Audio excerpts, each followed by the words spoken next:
start off, each of the candidates will get a 90-second opening statement in there, and we will start with Mr. Ramon. Okay, push this button back. Yes, push it up and you should be good to go. Sorry. Not that I need a mic, okay, because I have been known to talk quite loud. My name is Generosa Jamie Gracia Ramon. I have been the county clerk for 11 years. Prior to that, I was 29 years with Texas Rural Legal Aid. I worked my way up from a secretary to a paralegal while with them. Three. Okay. And prior to that, I have about 25 years of overseeing elections in Verde County. First working as a clerk and going to the judge's position. And now I oversee elections for all Verde County entities, including the Comstock School District, the San Felipe Del Rio School District, the hospital, the, who am I missing? I'm missing one. The city of Del Rio recently, and I am currently running the Democratic and the Republican primary elections for the political entities in Verde County. I have enjoyed what I do and always look forward to serving people through my job. Whatever endeavor I take on, it's always in a way to serve the public. It's never been a personal. So I hope you will consider my reelection. Thank you.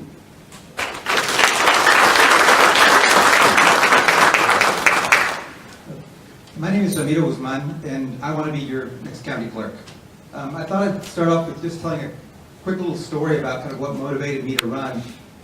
When I was young in 4-H, I was, and still am, have a real phobia of public speaking. This is really uncomfortable for me. But I had, Leslie Frazier was our county agent, a Verde County employee, and she worked with me and encouraged me to get involved in different projects. When I was in high school, Miss New, who's now Mrs. Lamb, was my debate teacher, and they encouraged me. I wasn't very good at those things, but it helped me to face and manage that fear of speaking in public.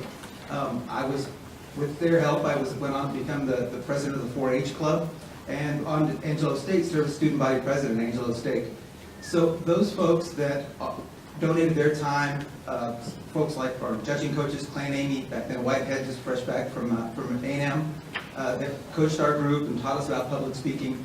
Those were all things that helped me and have always motivated me to give back. I feel I have a debt. I'm a product of Del Rio, and I feel I have a debt to repay. And so I really have a heart for public service, and that's where I wanted to look and see where can I serve the best. And we'll get to some of those in some of the next questions.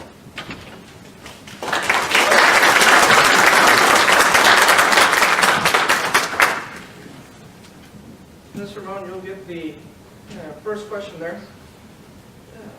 What, in your past experiences, makes you qualified to be the Democratic nominee for county clerk? You have 2 minutes. I'm sorry, I can't do anything sitting down. I've got to stand up. I'm a doer, not somebody that can sit by and just tell somebody what to do. I have to know what to do in order to instruct other people. My experience with legal aid really prepared me for this job. I did a lot of casework for the attorneys. I worked for 4 attorneys at one time, and I prepared all the cases and everything they had to go to take to court. I even went to court with them and presented some of the cases that we had to do. That has come in really handy in my current job because we serve the county court at law in criminal, probate, civil, and some civil actions and family cases. The district court handles the files for the family cases, but often they're heard in the county court at law. So you have to have some background in that also. The experience I gained through overseeing elections, I know I'll address the elephant in the room because that seems to be an issue that nobody wants to talk about, and that is the elections that we run. The equipment we have right now was bought in 2004. However, the county clerk's office is not, or the county clerk is not in charge of making decisions and expending funds for those things. It is the Commissioners Court responsibility to allocate those funds should they seem fit to do that. And it's our job to present those issues to them. I have presented several presentations to them and have upgraded equipment on, not on my own, but through the court. We've applied for a lot of grants that are out there without having to incur county funds to do that. So that in itself, I also did a lot of management labor relations negotiations and represented 300 members. Thank you very much.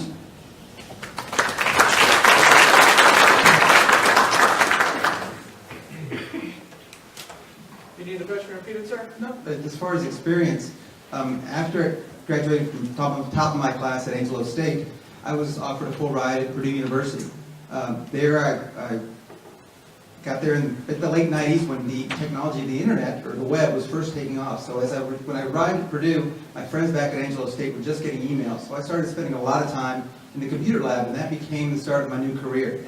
After finishing my master's degree there at Purdue, I was asked to stay on a small team of folks that launched the first distance-delivered MBA in food and agribusiness there out of Purdue University. Moved on to the public sector, into working with large corporate customers, but those winters in Indiana really drove me back here to Del Rio. So came back, continued to do my technology thing and help small local businesses become more efficient. I worked with certain grants here locally with the city, the housing authority, the hospital board. I've always was attracted to those institutions. Taught for a couple of semesters at the junior college. And the whole time was able to start giving back by volunteering wherever I could in different organizations. Wrote to the board of the Boys and Girls Club, the Council for the Arts. Was able to help with the library expansion project. That whole campaign was really great. Now my son rides his tricycle to the new library, which has been extremely rewarding. For about the last almost 10 years now, I've been working as the field logistics director for a company called Temp-Trip. We were a small startup that wasn't acquired by a larger corporation. I start my day about noon, London time, which is 5 a.m., and then I end at about 7 p.m. when the folks in Washington State wrap up the office about 5. And so I work with a global group of folks, but I get to enjoy the quality of life here in Del Rio, Texas.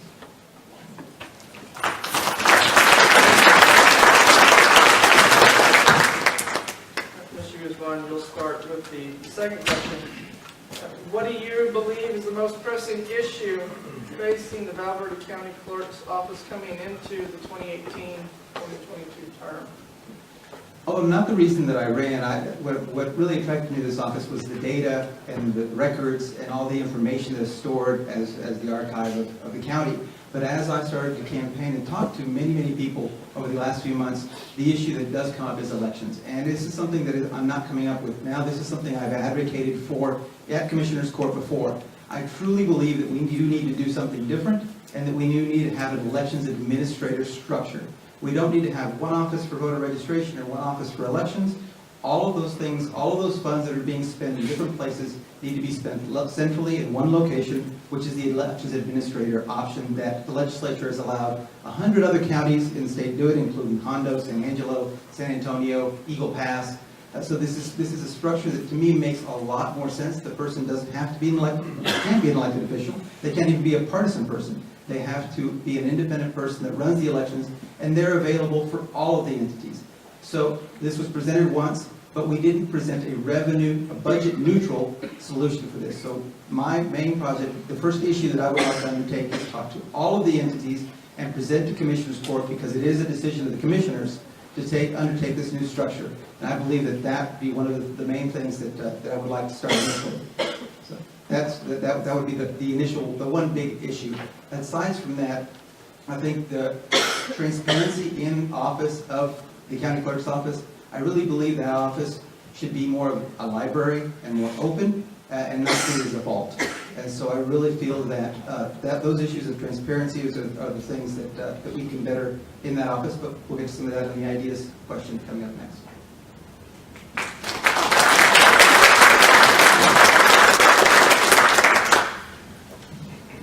Would you like a question again, Mr. Moore? No. Two things that are really facing the county clerk's office is the office space that we currently have. We really need some more space. The area that is allowed for the public to come in and use and search is very small. Also, we're running out of storage places. The books take a tremendous amount of space to keep them as long as we have to keep them. And there are state laws that say what you have to keep and what you have to get rid of. So there are certain things, some books are permanent and you have to make room for them somehow, somewhere. As far as an elections administrator, and I'll address that question that my opponent mentioned, you're talking about taking responsibility away from the county clerk and the voter registrar and creating a position that we are currently doing. And if the voter turnout in Verde County was a tremendous amount and not as low as it is, I could certainly, say that county funds and taxpayers' money could be used for that. But you're talking about creating a position that would be under the commissioner's court. It would not be an elected position. And so you take away the public's control and responsibility from the person that they elect to handle the elections. And that person can be replaced by an election. In the situation that he mentions, elections administrator, you're talking about being only under the control of the court. So even if there is something wrong, the court would be the only one to remove it and not the taxpayer, who is the one that has to but face some of the questions that you have regarding elections. Transparency, come ask me, whatever you want. We, as far as timing, I know that's another issue that some of you say, okay, I'll address this.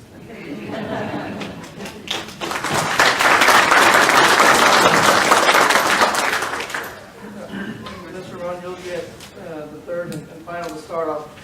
What new ideas and programs and/or programs do you hope to implement for the 2018-2022 term if elected? Okay, I'm going to take part of my time to finish my previous sentence, and that is that transparency is there. You just have to ask for it. We have never denied anybody any open records request. Mr. Guzman can attest to that. He has submitted several open records requests to me, and he's received them. And the other thing is timing and accuracy. Timing, sometimes people want their election returns right away. Sometimes it's better to be accurate than to be on time. And we have never had a court challenge any of our elections. And I don't think that the other entities that are doing contract work with me, with my office for elections, would be doing it if there was any doubt of and there was no transparency. As far as the projects that we have ongoing, we'd like to continue a lot of the software programs that we have started for both the court and the regular office. And we would also like to see and bring something that would facilitate a faster processing of our juries, impaneling our juries, because it is a time-consuming thing, and we get low turnouts because we take so long, because we have to meet so many requirements about impaneling the jury. I hope that the person that takes this job needs to be ready and experienced on day one. We cannot afford to have somebody learning while we're trying to do elections, and we have several coming up. And so I hope that my experience that I have and that I presented to you, my service to the community, all of you know me, most of you know me, I've been here for a long time. And so I hope that those will be considerations that you give me and that you will choose me on March the 6th. Thank you.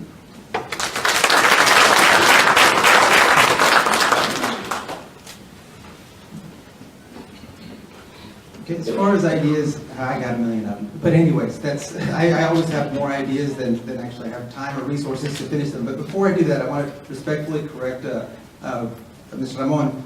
The elections administrator position is really an inspired way of doing things. They do not answer to the commissioner's court. They answer to an election commission, which no commissioner is the judge, county clerk, county tax assessor collector, and both party chairs. Those are the 5 people that can hire or fire that independent election administrator. And that's why I think it's such a great idea. Again, this will be a decision of the Commissioners Court to take that structure, but we need to give them a budget-neutral way of doing that. If we can't do that, then I'll be running elections, if I'm so elected. But aside from that, as far as ideas, my experience in public service, not in public service, in the private sector, working with customers, when we have a complicated project, we have to break that down into transactions, things that happen really very fast. We have issues, and if we have an issue that's going to take a day or two to finish, then you need to have tracking and being able to know where those issues are being resolved and be able to measure those things. If you can't measure it, you can't manage it. And then there's projects and, of course, things that are longer term. So that would be one of my first ideas, would be to go in and the county clerk's office has a wide range of responsibilities, and really to categorize those things in transactions, issues, and projects. The things as simple as being able to search minutes, the fact that we don't have things digitized before 1982, that's over 100 years of records that we have at risk if they're not digitized. So I would want to digitize everything that we have and make it as accessible to the public in general.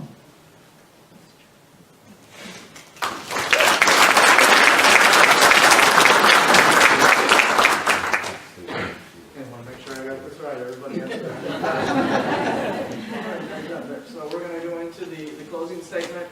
Mr. Run, you'll get the closing statement first, and then Mr. Guzman. And you have 90 seconds. In closing, I believe that I have exhibited leadership, provided leadership for that office since 2007, when I first became elected to that position. And I still can count on the endorsement of the former clerk and new people that have come out and formally told me that I'm doing a good job. I believe we are all doing a good job in my office. It's now 10 people in the office. And so we just want to continue doing what we started doing in 2007. We believe we've done a good job. We believe we've proven that we can do a good job. And we just wish that you would consider me, and again, my staff comes with me. So, you know, it's an endorsement of them also, if you would elect me. Okay? Thank you. Re-elect me, I'm sorry.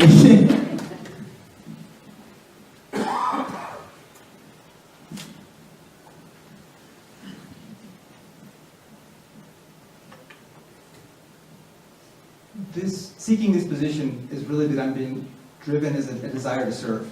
And serve in a position where you can work with a team of 10 people, work as a team and delegate tasks to that team, be able to always follow up, trust. You have to trust your team, verify what they're doing. You're looking at two folks that have very different management styles. And I've really approached this whole campaign as a job interview. I'm just applying for a job that opens every 4 years. And the boss will decide what kind of employee they want. So you, as the 27,056 registered voters of Verde County, get to choose what kind of county clerk. And my style might not fit with certain company cultures. I have some reservations about the county. I think it's a challenging place to work, actually. But I want to serve, and I want to give it a shot. And so if the citizens of Verde County want my kind of management style with my skill set, I'm ready to serve full-time in this position, and hit the ground running. And actually, the mechanics of this make it a lot easier because there's nobody running as a Republican, so we'd have plenty of time to ramp up before taking office January 1st.